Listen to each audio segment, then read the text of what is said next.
প্রতিষ্ঠার পর থেকে প্রতিবেশী আরব দেশগুলোর সঙ্গে কয়েক দফায় যুদ্ধে জড়িয়েছে ইসরায়েল। হামাসকে নিশ্চিহ্ন করার নামেও বর্তমানে গাজায় আগ্রাসন চালাচ্ছে দেশটি। তবে এই সংঘাতে নিজেকে সরাসরি যুক্ত করেনি ইরান, সীমাবদ্ধ ছিল হুমকি ধামকি কিংবা প্রক্সি লড়াইয়ে। কিন্তু এপ্রিলের প্রথম দিন সিরিয়ায় থাকা কনসুলেট ভবনে ভয়াবহ হামলার জেরে 14 এপ্রিল রাতে ইসরায়েলি ভূখণ্ডে ড্রোন হামলা চালায় ইরান।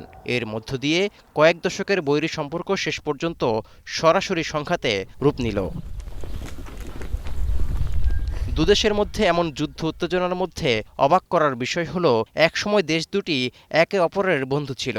ইতিহাস বলছে 1948 সালে যখন ইসরায়েল রাষ্ট্র প্রতিষ্ঠা হয়, তখন তুর্কির পর ইসরায়েলকে স্বীকৃতি দেয়া দ্বিতীয় মুসলিম দেশ ছিল ইরান। এর পরিক্রমায় তাদের মধ্যে গড়ে ওঠে অর্থনৈতিক এমনকি সামরিক সম্পর্ক। এরপর 1957 সালে ইরানের গোয়েন্দা সংস্থা সাভাক প্রতিষ্ঠায় সহায়তাও করেছিল ইসরায়েলের গোয়েন্দা সংস্থা মোসাদ। 1979 সালে ইরানে ইসলামিক বিপ্লবের পর দুদেশের সম্পর্ক ভেঙে যায়, কারণ ক্ষমতায় আসা ইরানের বিপ্লবী সরকার রাষ্ট্রীয়ভাবে ফিলিস্তিনের পক্ষ নেয়ার ঘোষণা দেয়। এমনকি তেহরানে ইসরায়েলের দূতাবাসকে ফিলিস্তিনি দূতাবাসে পরিণত করা হয়।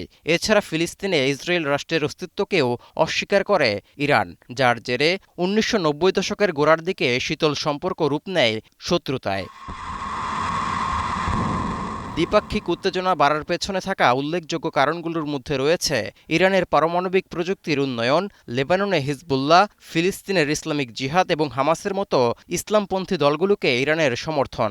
সেই সাথে রয়েছে ইসরায়েলি স্বার্থের বিরুদ্ধে পরোক্ষভাবে হামলায় ইরানের জড়িত থাকার অভিযোগও, যা মধ্যপ্রাচ্যের ভূ রাজনীতিকে ব্যাপকভাবে প্রভাবিত করেছে।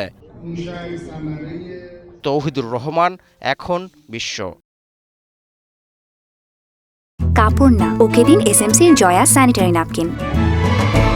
কাপড় ফেলে জয়া আনুন, মেয়েকে এগিয়ে রাখুন। জয়া স্যানিটারি ন্যাপকিন, পিছিয়ে থাকবো না।